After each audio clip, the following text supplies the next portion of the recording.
आज हमारे साथ स्टूडियो में मौजूद हैं OHM यानी कि ओम काली रमन। फेमस रेसलर हैं, एक्टर हैं और मॉडल हैं। एस ऑफ स्पेस सीजन 2 में तो आपने इनको देखा ही होगा। तो सबसे पहले स्वागत है आपका ओम।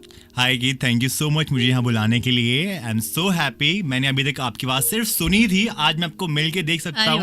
You are so pretty. Thank you. And आज खूब सारी मस्ती तो होने वाली है जैसे कि जी। तो मैं आपसे पूछना चाहूंगी कि जैसे आपके जो फादर साहब हैं वो बहुत फेमस रेसलर थे, अर्जुन अवार्ड मिल चुका है उनको, पद्मश्री से भी वो सम्मानित किए जा चुके हैं। तो क्या बचपन से ही सोचा था कि एक रेसलर बनना है?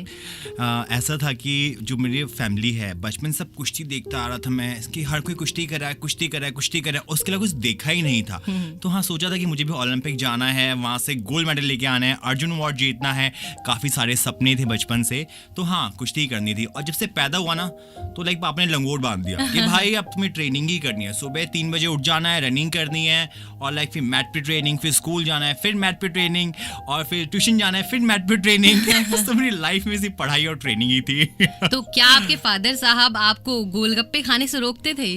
बहुत रोकते थे, और कभी मेरा मन करता था, कहते नहीं तुम बाहर नहीं जाओगे, हरामखोर हो तुम, बाहर जाओगे कुछ गलत खाओगे, मोटे हो जाओगे। इसलिए मैं हलवाई को घर पे बुलाऊंगा।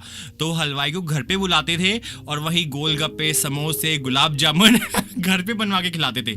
यूनो पता है, दिवाली पे जो मिठाई आती थी ना, पापा उसको कढ़ाई में डाल के सबका हलवा बना देते थे। क्या अब खाओ, इसमें इसमें जरूर कुछ ना कुछ होगा तो बीमार हो जाओगे, तो तुम्हें जो भी चीज खानी है घर में पका के खाओ। तो पर हम भी हरामी थे, हम करते थे डिब्बा चुपके से खोलते थे, उसमें से 1-2 रसगुल्ले खाते थे और डिब्बा फिर पैक कर देते थे। क्या बात है।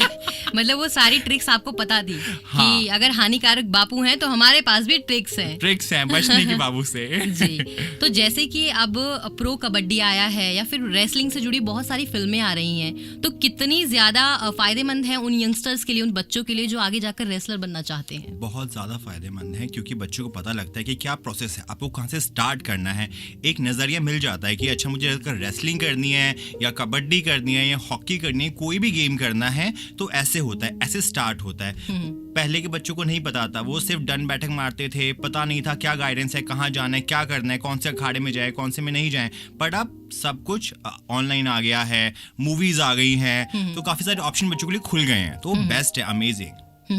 एक ग्राउंड पर रेसलिंग करने से, प्रैक्टिस करने से, और एक मैट पर प्रैक्टिस करने से क्या डिफरेंस है उसमें? ये तो बहुत बड़ा डिफरेंस है। मैट पे कुश्ती लाने वाले मेरे फादर थे, जिन्होंने इंडिया में पहले मैट पे कुश्ती लेके आए थे। तो ये उन्हीं का है जो मैट पे कुश्ती दिखाई, और बहुत इंपॉर्टेंट है मैट पे कुश्ती करने के लिए। बच्चे मिट्टी पे करते हैं, गांव में काफ़ी ऐसे लोग हैं, कभी हमारे अखाड़े में भी आते हैं, कहते हैं हमें मिट्टी में ट्रेनिंग करनी है। हम भी उन्हें समझाते, बच्चा मिट्टी में ट्रेनिंग करनी है, कोई फ़ायदा नहीं है। अगर आपको ओलंपिक जाना है, किसी अच्छे कॉम्पिटिशन में लड़ना है, प्रो रेसलिंग लड़ना है, तो सब जगह मैट पे होती है, मिट्टी पे नहीं होती। आजकल तो भारत केसरी दंगल भी मैट पे ही होता है, मिट्टी पे नहीं होता। और मिट्टी पे लड़ने से काफ़ी सारी इंजरीज होती हैं, घुट्टे टूट जाते हैं, कान टूट जाते हैं, आँख नाक में मिट्टी घुस जाती है, चमड़ी छिल जाती है, बहुत प्रॉब्लम होती है, स्किन एलर्जीज हो जाती हैं। सो मैट इज द बेस्ट। तो मैं आपसे जानना चाहूंगी कि आप एक रेसलर थे और रेसलर से मॉडल बन गए, तो आखिर आपने रेसलिंग क्यों छोड़ी? एक्चुअली ग्राफ बहुत ही अलग है, एक चांद है तो एक जमीन है। रेसलिंग बिल्कुल ग्राउंड से जुड़ी होती है, और जो मॉडलिंग है वो फैशन है, बिल्कुल एक डिफरेंट फील्ड हो गई है, जिसके बारे में मुझे कुछ नहीं पता था। लेकिन रेसलिंग मैंने क्यों छोड़ी, उसके पीछे एक बहुत लंबी कहानी है जो भी स्टार्ट करूंगा। प्लीज़ आप बोर मत होइएगा, पूरी तरीके से सुनिएगा और मज़े लीजिएगा। सो मैं छोटा था, रेसलिंग कर रहा था, फिर मैं नेशनल में मेरा गोल्ड आया, मैं नेशनल लेवल का रेसलर बन गया। उसके बाद मुझे इंजरी हो गई, बिकॉज मेरी गाइडेंस में फादर की डेथ हो गई थी। उसके बाद मेरी गाइडेंस थोड़ी चेंज हो गई थी, तो जो कोचेस थे उन्होंने क्या पता गलत गाइड किया, या फिर मेरे से कोई गलती हुई, उससे मैं बात नहीं करना चाहूँगा, लेकिन वो थोड़ा चेंज हो गया। सो मुझे इंजरी हो गई, तो उसके बाद मुझे क्विट करना पड़ा। लेकिन जब आप देखते हो कि आपकी फैमिली में हर कोई सेलिब्रिटी है, किसी ने बिग बॉस किया है, कोई बहुत अच्छा रेसलर है, तो आपको लाइक होता ही अंदर एक आग जलती कि मुझे भी कुछ करना है, मुझे भी कुछ करना है। सो मैंने मेरे एक बहुत अच्छे फ्रेंड हैं रोहित वर्मा करके, मैं उनका नाम ज़रूर लेना चाहूँगा बिकॉज इस फील्ड में उनकी वजह से ही हूँ। उन्होंने मुझे बताया कि बेटा ये एक मिस्टर इंडिया करके कंपटीशन होता है। मुझे पता भी नहीं था कि मिस्टर इंडिया होता क्या है, मुझे पता सिर्फ भारत केसरी क्या होता है। तो मुझे कुश्ती का पता था, मॉडलिंग का नहीं पता था। तो मैंने उसमें पार्टिसिपेट किया, मैं वहाँ गया, मैं काफ़ी बहुत ही घबरा गया। मैंने कहा ये तो कितने हैंडसम लड़के हैं, लाइक ऐसे पोज होते हैं, मुझे देखा ही नहीं है ये क्या है। बट वहाँ पे हमें 2 वीक के लिए ट्रेनिंग दी गई।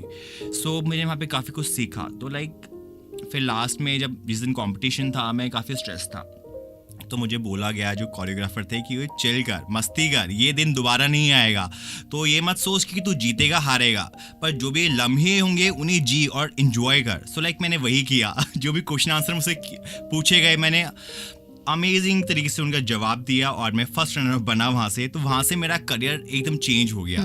तो मैं बॉलीवुड की तरफ और फैशन इंडस्ट्री की तरफ बढ़ने लगा। जी, तो आगे की जर्नी कैसी रही आपकी? आगे की काफ़ी टफ थी। मैं सही बताऊं कि अभी तक हमें ज़्यादा पता लग गया है मीडिया के थ्रू या न्यूज़ चैनल के थ्रू कि बॉम्बे में होता क्या है। तब मुझे कुछ भी नहीं पता था। मैं गया, मुझे एक एजेंसी ने साइन किया, तू आप करके, एक मॉडलिंग एजेंसी है, बहुत ही फेमस एजेंसी है वो, still I am working with them. So उन्होंने मुझे वहाँ बुलाया, फिर वहाँ से जर्नी स्टार्ट हुई। मैंने रैंप वॉक सीखी और मुझे ऐसे नहीं कि मुझे किसी ने मुझे सिखाई हो, नहीं, मैंने फैशन टीवी देखा, वहाँ से सीखी है। वहाँ से सीख के तो मैंने फिर 9 सीजन लैक्मे फैशन वीक किया, अमेजॉन फैशन वीक किया, व्हील स्टाइल फैशन वीक किया, इंडिया के सारे बिगेस्ट फैशन वीक किए मैंने। फिर मैंने मिलान फैशन वीक के लिए मुझे कॉल आया तो मैं मिलान गया। सो इंडिया का मैं पहला मॉडल था, मेल मॉडल, जिसने मिलान फैशन वीक में वॉक किया वैलेंटिनो एंड ऑफ वाइट के लिए।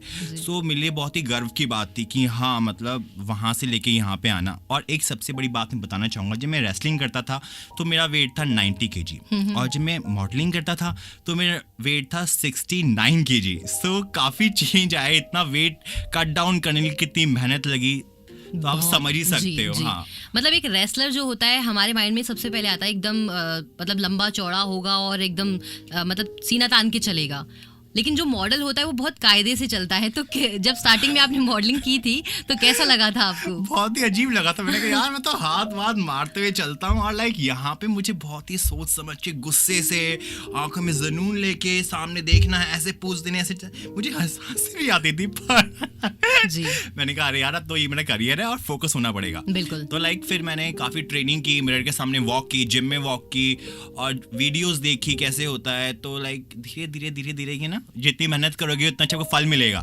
तो वही है कि मेहनत करते जाओ, फल की चिंता मत करो। तो मैं ओम आपसे पूछना चाहूंगी कि एक मॉडल थे आप और एस ऑफ स्पेस सीजन 2 में पहुंच गए, कैसी थी वो जर्नी? मैं बताता हूँ क्या था। उस दिन ना लैक्मे फैशन वीक था और लास्ट डे था, तो मैं मनीष मल्होत्रा के लिए वॉक कर रहा था। मुझे पास आया कॉल मेरी एजेंसी का, मेरे मैनेजर का, कि ओम रियलिटी शो है, आप करोगे एस ऑफ स्पेस करके। मैंने कहा यार क्या है, मैं तो पहली बार नाम सुना है। वो सीजन 2 था, मैंने सीजन 1 देखा ही नहीं था। तो कह रहे अच्छा आप ना यूट्यूब पे देखना उसका लिंक और वोट पे देखना, को पता लगेगा। मैंने देखी वीडियो, भाई उसमें तो लोग एक दूसरे कपड़े फाड़ रहे हैं, लड़ाइयाँ हो रही है। मैंने कहा ओ माय गॉड, ये क्या है, बिग बॉस भी खतरनाक चीज़ है। मैंने कहा नहीं यार ये तो मैं नहीं कर पाऊंगा। तो फिर मुझे आया एक और बंदे का फोन एंडोमॉल से कि अच्छा ओम प्लीज आप आगे एक थोड़ा इंट्रो दीजिए, क्योंकि आपकी जो प्रोफाइल है बहुत ही डिफरेंट है। आप मॉडल रह चुके हो, नेशनल लेवल रेसलर रह चुके हो और सुपर मॉडल भी हो और बाहर भी काम किया है, तो हम चाहते हैं कि आप हमारे शो में आओ।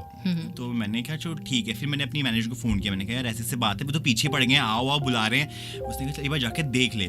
तो मैं गया वहाँ पे, तो उन्होंने कहा अपने बारे में बताओ। तो मैं तो बिल्कुल बिंदास हूँ। तो उन्होंने पूछा कि अच्छा जब कोई आपको तंग करेगा तब क्या करोगे? मैंने कहा भैया मैं हूँ जाट, मैं नहीं डरता किसी से, जो मुझे तंग करेगा उसका बजाऊंगा बैंड, चाहे कुछ भी करना पड़ो। तो मैंने सिर्फ बिंदास रूप में ऑडिशन दिया। वो ऑडिशन क्या था, चिट चैट थी, जैसे मैं हूँ मैंने वैसे ही बताया अपने बारे में।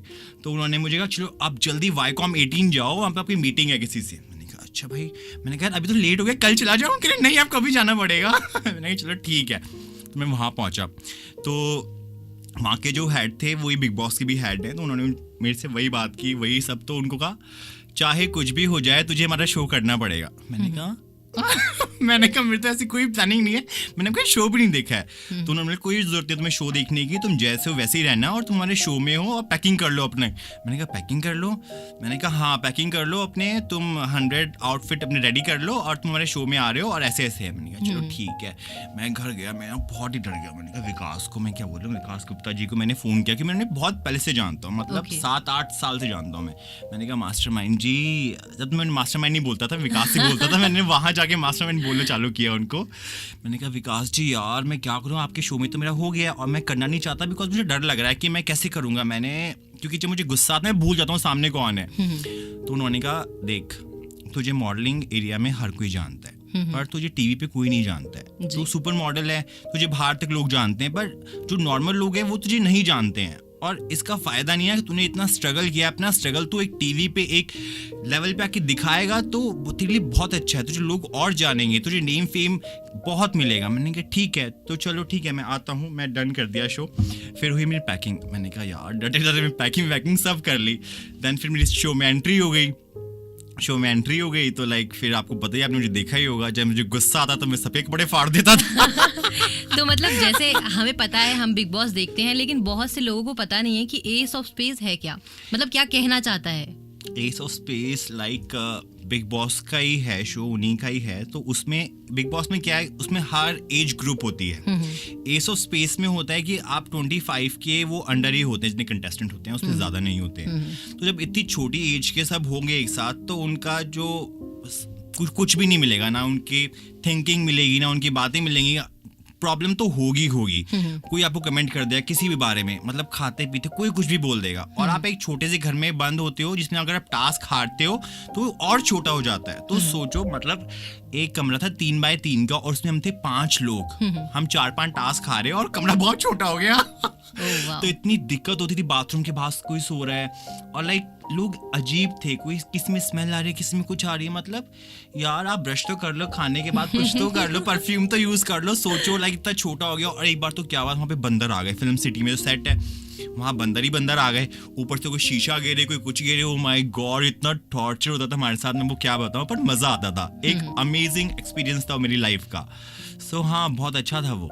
वैसे हमने आपको देखा है और हमें बहुत सारी चीजें पता हैं, लेकिन फिर भी आपके लिए क्या एक मेमोरेबल चीज थी एस ऑफ स्पेस में जो आपको हमेशा याद रहेगी? पता है, मतलब जरूर आपने कुछ उल्टा ही देखा है मेरे बारे में। तो क्या चीज थी वो? एक रेसलिंग का टास्क था, क्योंकि जब तक उन लोगों को नहीं पता, जितने कंटेस्टेंट थे, कि मैं रेसलर हूँ, सब सुपर मॉडल है, इसका शो हमने देखा है तो सुपर मॉडल है। तो जब वो टास्क हुआ तो सबको लगा कि इसको तो पटक देंगे, कि मैं सबसे थिन था वहाँ पे, और सब तगड़े थे, एब्स थे। तो मैंने कहा बेटा तुम्हें पता नहीं है, जान से कुछ नहीं होता, दिमाग से होता है, टेक्निक से होता है। तो मैंने फर्स्ट राउंड में बसीर था मेरी तरफ, मैंने उसको पटक दिया। फिर एक मनहर है, वो पोएट है बहुत फेमस, मैंने उसको पटक दिया। फिर ऐसे 2-3 मेरी फाइट और हुई, तो मैं वो टास्क जीता लुसिंडा के साथ। लुसिंडा ब्रिटिश एक्टर है और उसने बिग बॉस भी किया है, तो हम दोनों जीते थे उसके अंदर। और जो दीपक बिग बॉस में भी आए थे, सिंगर हैं, आप जानते भी होंगे। तो दीपक और मेरी बॉन्डिंग बहुत अच्छी थी, मतलब वो मेरे लिए गाने गाता था, और लाइक काफ़ी अच्छे फ्रेंड हो गए थे हम। सो काफ़ी मोमेंट थे। जब वो दीपक आया था, घर से बाहर हो गया था, उसके हाथ में चोट लग गई थी, तो वापस उसकी जब एंट्री हुई तो सारे के सारे घर वाले उसे टॉर्चर करने लग गए। तो लाइक मैं ही एक ऐसा इंसान था जिसने उसको सपोर्ट किया, लाइक नहीं यार उसको चोट लगे, बेशक उसने किसी के बारे में कुछ भी बोला हो, पर नाउ एक ह्यूमन होना चाहिए इंसान के अंदर, ना एक मतलब इंसानियत होनी चाहिए कि हाँ कुछ भी बोले, लेकिन इस इंसान को चोट लगी, हमें उसको सपोर्ट करना चाहिए। ठीक है हम बात नहीं करते, लेकिन उसको ऐसे टॉर्चर तो नहीं कर सकते। उसकी इतनी बड़ी सर्जरी हुई है, वापस शो में आया है, तो एक वो मोमेंट था कि मैंने उसे काफ़ी सपोर्ट किया। मतलब आप जब गए थे तो आपने किसी को नहीं बताया था कि आप इतने फेमस रेसलर के बेटे हैं, और आप खुद भी बहुत फेमस रेसलर हैं, लेकिन आपने सभी को ये बता रखा था कि मैं एक मॉडल हूँ। हाँ, ये तो सबको बता रखा था कि मैंने मॉडल हूँ। वैसे मुझे बॉम्बे में सब लोग ज़्यादातर तो मुझे एज अ फैशन मॉडल जानते हैं। तो लाइक दिल्ली में तो लोग जानते हैं कि हाँ भाई चंदगी राम जी का बेटा है, सुपर मॉडल है। तो बॉम्बे में लोगों को इतना नहीं पता है कि हाँ सुपर मॉडल है। तो वहाँ लोगों की आंखें खुल गई, ओहो अच्छा ये बात है, इसलिए इतनी जान आती है, इसलिए इतना बोलता है, क्योंकि जो इससे पंगे लेगा उसको तो बैंड बजाने वाला है ये। तो वहाँ पर लड़ाइयाँ होती थी या फिर किसी से बहुत अच्छी बॉन्डिंग भी थी आपकी?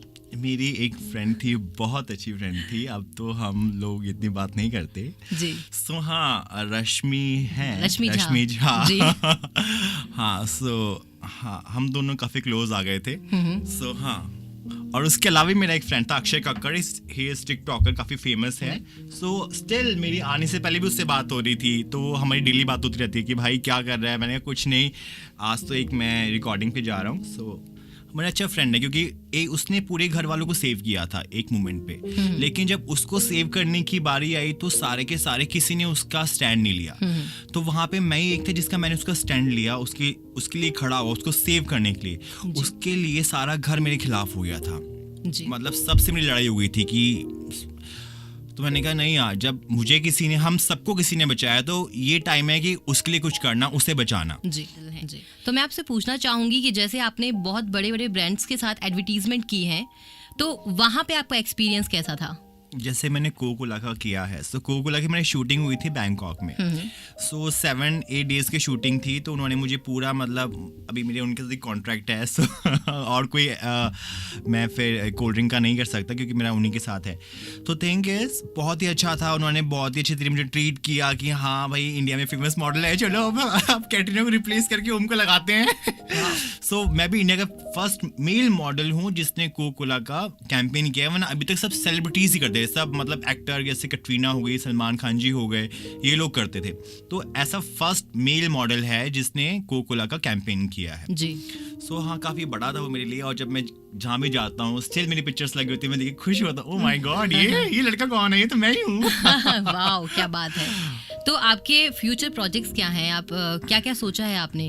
काफ़ी सारी चीज़ें हैं जो प्लान हो गई हैं, कई शो हैं, कई मूवीज़ हैं, बड़े बड़े एक्टर्स के साथ हैं, बट मैं अभी नाम तो नहीं लेना चाहूँगा। बट हाँ, आप मुझे बहुत जल्द देखने वाले हैं बड़े पर्दे पर। क्या बात है। और आप हमारे जो यूथ हैं उसको क्या कहना चाहेंगे, वो मॉडलिंग करियर में हो या फिर एक रेसलिंग में हो, तो आप उनको क्या मैसेज देना चाहेंगे? सिर्फ मॉडलिंग और रेसलिंग में नहीं, आप जिस भी करियर में हो, आप जो भी करना चाहते हो दिल से करो, बिकॉज अगर आप दिल से करोगे, शिद्दत से करोगे, तो ऊपर वाला उस चीज़ को आपके पास ले आएगा, चाहे कुछ भी हो जाए। जैसे कि आप मेरा एग्जांपल ले सकते हैं, मैं तो मॉडलिंग के बारे में मुझे कुछ पता ही नहीं था, बट मैंने दिल से किया। मुझे कुछ बन के दिखाना था, अपना नाम रोशन करना था, कि लोग मेरे फादर के अलावा मुझे मेरे नाम से जाने। तो ये एक बड़ी बात होती है कि आप क्या चाहते हो। अगर आप जो चाहते हो दिल से उसे पूरा करोगे, तो कायनात भी उसे आपसे मिला देगी, चाहे कुछ भी हो जाए। क्या बात है, बहुत खूब, बहुत खूब। हमें वो शाहरुख वाला डायलॉग यहाँ याद आ गया है, जिस चीज़ को आप शिद्दत से चाहो तो पूरी कायनात उसे तुम्हें मिलाने की कोशिश में जुट जाती है। हाँ जी जी, बहुत अच्छा लगा आप यहाँ पर आए और हम लोगों से इतनी अच्छी बातें की, और जो हमारे लिसनर हैं उन तक बहुत ही अच्छा मैसेज पहुँचा है। Thank you so much Om. Thank you Geet, thank you so much मुझे यहाँ बुलाने के लिए। जी, और आप सुनते रहे रेडियो महारानी सी दास ग्रुप का इंटरनेट।